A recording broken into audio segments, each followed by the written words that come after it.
ഇന്നലെ നമ്മൾ വീഡിയോയിലൊക്കെ കണ്ടതാണ് ഒരു പിഞ്ചു കുഞ്ഞിനെ, അതായത് 4 മാസം മാത്രം പ്രായമായ ഒരു കുഞ്ഞിനെ ആനയുടെ അടിയിലൂടെയൊക്കെ കൊണ്ടുപോകുന്ന കാഴ്ചയും ആനയുടെ തുമ്പിക്കൈയിൽ ആ കുഞ്ഞിനെ വെച്ച് കൊടുക്കുന്നു, ആ കുഞ്ഞ് ആനയുടെ കാലിൻ്റെ അടിയിൽ വീഴുന്നു, അങ്ങനെയുള്ള ഇത് നമ്മൾ കണ്ടതാണ്.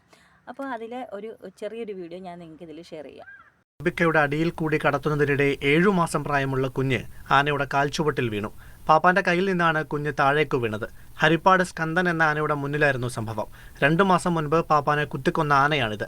സംഭവത്തിന്റെ ദൃശ്യങ്ങൾ പ്രചരിച്ചതിനു പിന്നാലെ കുട്ടിയുടെ മാതാപിതാക്കളെ അന്വേഷിച്ച് പോലീസ് അന്വേഷണം ആരംഭിച്ചു.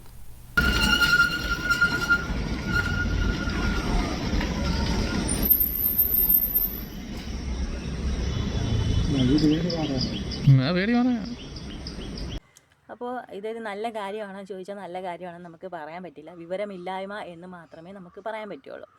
അപ്പോൾ നമ്മുടെ ഇപ്പോൾ വിഷയം അതല്ല. ആന എപ്പോഴാണ് അക്രമകാരിയാവുന്നത് എന്ന് നിങ്ങൾ ശ്രദ്ധിച്ചിട്ടുണ്ടോ? അതായത് ഈ കൊമ്പനാനയാണെങ്കിൽ ഇവർക്ക് ഹോർമോൺ ചേഞ്ച് ഉണ്ടാകുന്ന സമയത്ത് ഇവർ പെട്ടെന്ന് വയലൻ്റ് ആവും. ആ സമയത്ത് തന്നെ ഇവരുടെ ചെവിയിൽ കൂടെ ഒരു ദ്രവമൊക്കെ ഇങ്ങനെ ഒലിച്ചിറങ്ങും കേട്ടോ.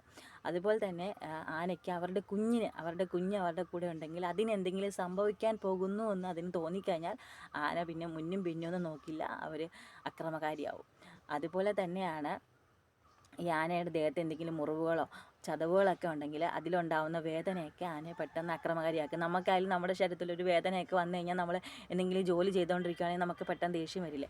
അതുപോലെ തന്നെ ആനയ്ക്കും അതുപോലെ തന്നെ ഫീലിങ്സ് ഉണ്ടെന്നുള്ളത് മനസ്സിലാക്കുക. കടുത്ത ഓർമ്മശക്തിയും ബുദ്ധിജീവിയും ഉള്ള ജീവിയാണ് ആന. അതുപോലെ തന്നെ തൻ്റെ സങ്കടങ്ങളെ നന്നായിട്ട് പ്രകടിപ്പിക്കാനും ആനയ്ക്ക് അറിയാം. അതുപോലെ തന്നെ കടുത്ത ശബ്ദങ്ങൾ, ഒച്ചകൾ, മൊബൈലിൻ്റെ ഫ്ലാഷുകൾ, ഈ പടക്കത്തിൻ്റെ ഒച്ച, ഇതൊക്കെയും ആനയെ ഭയങ്കരമായിട്ട് പ്രകോപിപ്പിക്കും എന്നുള്ള കാര്യം നിങ്ങൾ മനസ്സിലാക്കുക കേട്ടോ.